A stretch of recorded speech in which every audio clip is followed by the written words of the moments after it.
Hello guys, my name's Theo Goff and host of the Conquering Dyslexia podcast. And today we're going to talk about what are the effects that dyslexia can really have on ourselves. Now at the moment I'm filming this, I'm currently at school, which is at work right now in Thailand. So I hope the connection will be very good and no animals swing past. But anyway guys, I hope we enjoy today's episode.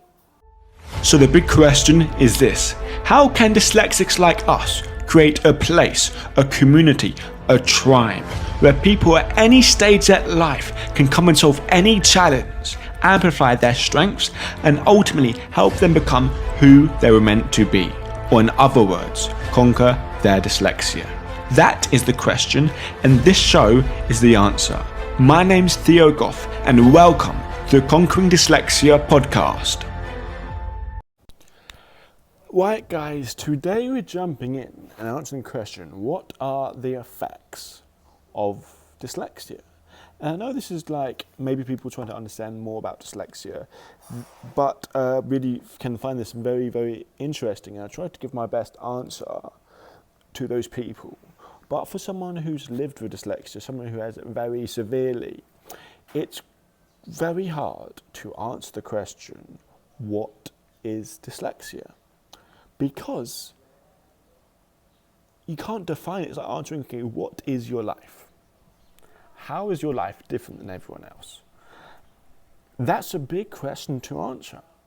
And you can't answer that in a small little, 10-minute talk like we have with you here. But I'm going to do my best because I put a lot of thought, a lot of time, and a lot of energy, and a lot of research and money into understanding dyslexia, understanding myself, understanding other people and their dyslexia experiences.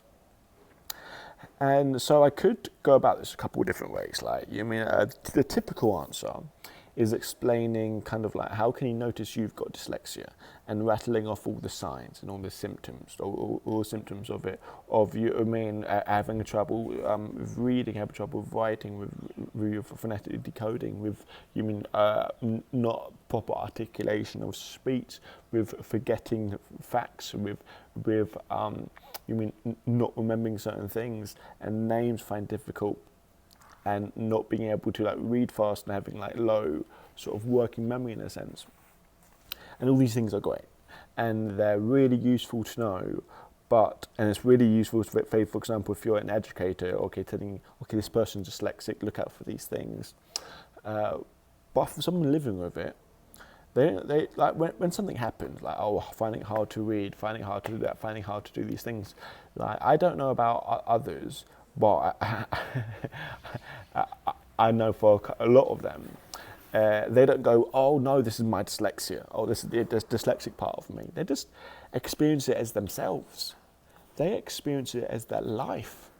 So to say that this is the effect of dyslexia is very hard for an individual with dyslexia to identify that. And it's very hard to say, okay, for all the different things I'm doing, when I'm looking at a piece of paper and it gets blurry, it gets hard, when I'm trying to read for a long period of time, or when I'm trying to do things and my head gets fatigued, I get tired, or I lose focus, I lose concentration, it's hard to really blame it on dyslexia. And I think if you're an individual who has dyslexia, there's no point calling it out, because it always one of the same. Not being able to, finding it hard to ride a bike and finding it hard to read is kind of the same thing, because they're both hard. And yeah, you maybe will be able to learn how to ride a bike better than you can learn how to read immensely. But my point is, one difficulty is kind of the same as another difficulty. It's not like, oh, here's my dyslexic part of me, but it only becomes really noticeable and really annoying when you're around other people who haven't got the same difficulties, who haven't got the same struggles. Because then it's like, oh, I find this really hard, and they think it's easy. And it's actually not easy. And it's only then, when other people who are different than you come into the mix, we can start to find out that, look, these things are different. This is how you're different. This is your dyslexia, because dyslexia is only there when you're around people who aren't dyslexic. I remember growing up in my dyslexia school, dyslexics around me, I felt normal. I didn't know I had anything different with me. I didn't know, but I didn't experience it every single day. I had something different with me. So it was fine. It was dandy. I was there for basically my whole childhood education. But once I left there at the age of 16, 8 years I was there, I went to a sixth form of 1,000 kids. I was so scared and so worried because I noticed my difference. I noticed how bad I was at certain things. I noticed how much I struggled on these certain things. So the effects of dyslexia only really happen when we're around other people who haven't got dyslexia. And how they show up is, we start off noticing the sort of like signs of it, like the reading, like the pronunciation, like maybe sometimes like we were overstuttered, maybe sometimes we can't focus on things, maybe sometimes we find it really hard to get organized. Time management is a big issue, you know what I mean? Like maybe finding things are hard. And so we have all these difficulties, and they show up. What seems like they can show up, or what seems like it seems more noticeable when people around us who aren't dyslexic. And then because we have all these difficulties, because we can't spell a word, because we have all the difficulties, then from then we can start feeling these negative emotions. These negative emotions and negative beliefs. Because when we look at dyslexia as a whole, okay, the signs of dyslexia, or we can look at things, okay, when you have dyslexia, here's basically what you find hard, the challenges, what I call the physical challenges of dyslexia, the reading, the writing, the organization. And then we look at the emotional challenges, the beliefs, the low self-esteem, the anxiety of doing things. And so often, in nearly every case, it's the beliefs, it's the anxiety, it's the low self-esteem that is actually stopping us, that's actually limiting us in our life.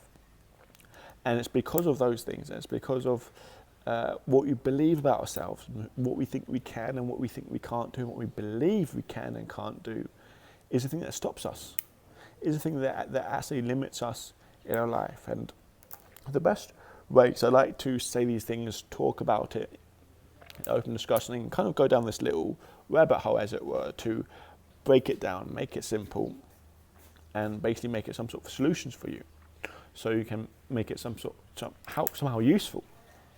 So this is how I look at dyslexia and how it really affects us. The effects dyslexics have on us. Because just to say it affects you just reading and writing in that way is completely false. It affects us in two massive domains. One, the physical side of dyslexia. I call this the side of dyslexia, things we're born with, things we can't change.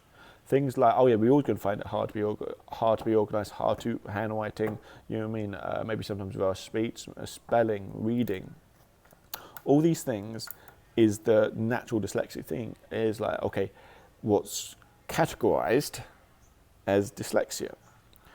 But yet they're forgetting that's only one half. I call it the yin and yang of dyslexia. The yin is the physical stuff. The yin is the reading, the writing. The yin is, the handwriting. That's all the yin. And the yang is the emotional struggles, the emotional effects it has on us. And because of these emotional effects, like not believing in ourselves, having low self-esteem, it's like when we're in class and the teacher asks us to read the thing in the book, and we struggle to read, people laugh at us, and we get really upset, and we cry, and we get embarrassed. People call us funny names, make nicknames for ourselves. We have a stutter, we have a speech impediment. We don't understand something, we ask a stupid question. Things happen around us, so we don't fully understand it. We create these beliefs in ourselves about who we are, about what we're capable of. And then we can have social anxiety from that, and we can have such low self-esteem. And it's these things that is another side of dyslexia, the side that people don't talk about nearly as much. And people can use these overarching names like self-esteem, like anxiety, like maybe these other things. And like what's really interesting is that things like low self-esteem, things like not believing in yourself, that's all malleable, which means that's all very, very changeable. You weren't born believing those things. You believe those things because certain things happen to you, and you create a certain meaning from those. And then you have this emotion. I have it too, all the time. But the thing is, I realize that this feeling, this belief, does not have to stay there. You can do certain things in order to improve them, in order to gain more self-confidence, in order to believe in yourself more. And those things do not have to be read better, write better, get rid of the problems, get rid of the cause why they're there. So what we have to start realizing with dyslexia is that there's two sides. There's the dyslexic side, and there's how it makes us feel. And realize that as how it makes us feel, that most of the time limiting us. Because if you do, like, it doesn't matter about our dyslexia, it matters what we believe about it. Because once I believed I could do something, my English exploded, and I worked hard for it, and I got a lot of things. So it's our beliefs that are really the big effects of dyslexia. The big effects of what really limits us, why we think it's a curse, is all down to our beliefs. And that's malleable. People don't understand that that's so malleable, way much more than the ability to improve your reading, your writing, your handwriting and all that. So we've got to start working on ourselves, start working on our own beliefs, on our own, how we feel about ourselves, about our own self-confidence. And when we can work on those and really focus on those, then we can really get rid of all the negative effects of dyslexia and also the positive ones. We can 3D thinking and all these other things is so amazing. But guys, yeah, so that's what I've say about what are the effects that dyslexia have on us. We have emotional effects, our beliefs, and also we have the physical effects like the reading, the writing side of things. And you have to think of them is they're two-sided. They're 50-50%. And it's not all one way. We don't just have the physical side of dyslexia without having the emotions. We don't have the emotions without the physical side. So guys, that's what I want to say about that, and I'll see you all again soon. Hey guys, I hope you enjoyed today's episode. Now, I got something really exciting I want to share with you. Over the last 5 years, I've been absolutely obsessed with learning everything I can about dyslexia and how they can overcome their challenges and maximize their strengths. And I've been spending many hours on many days scouring the internet to find solutions to the problems. And I found many solutions.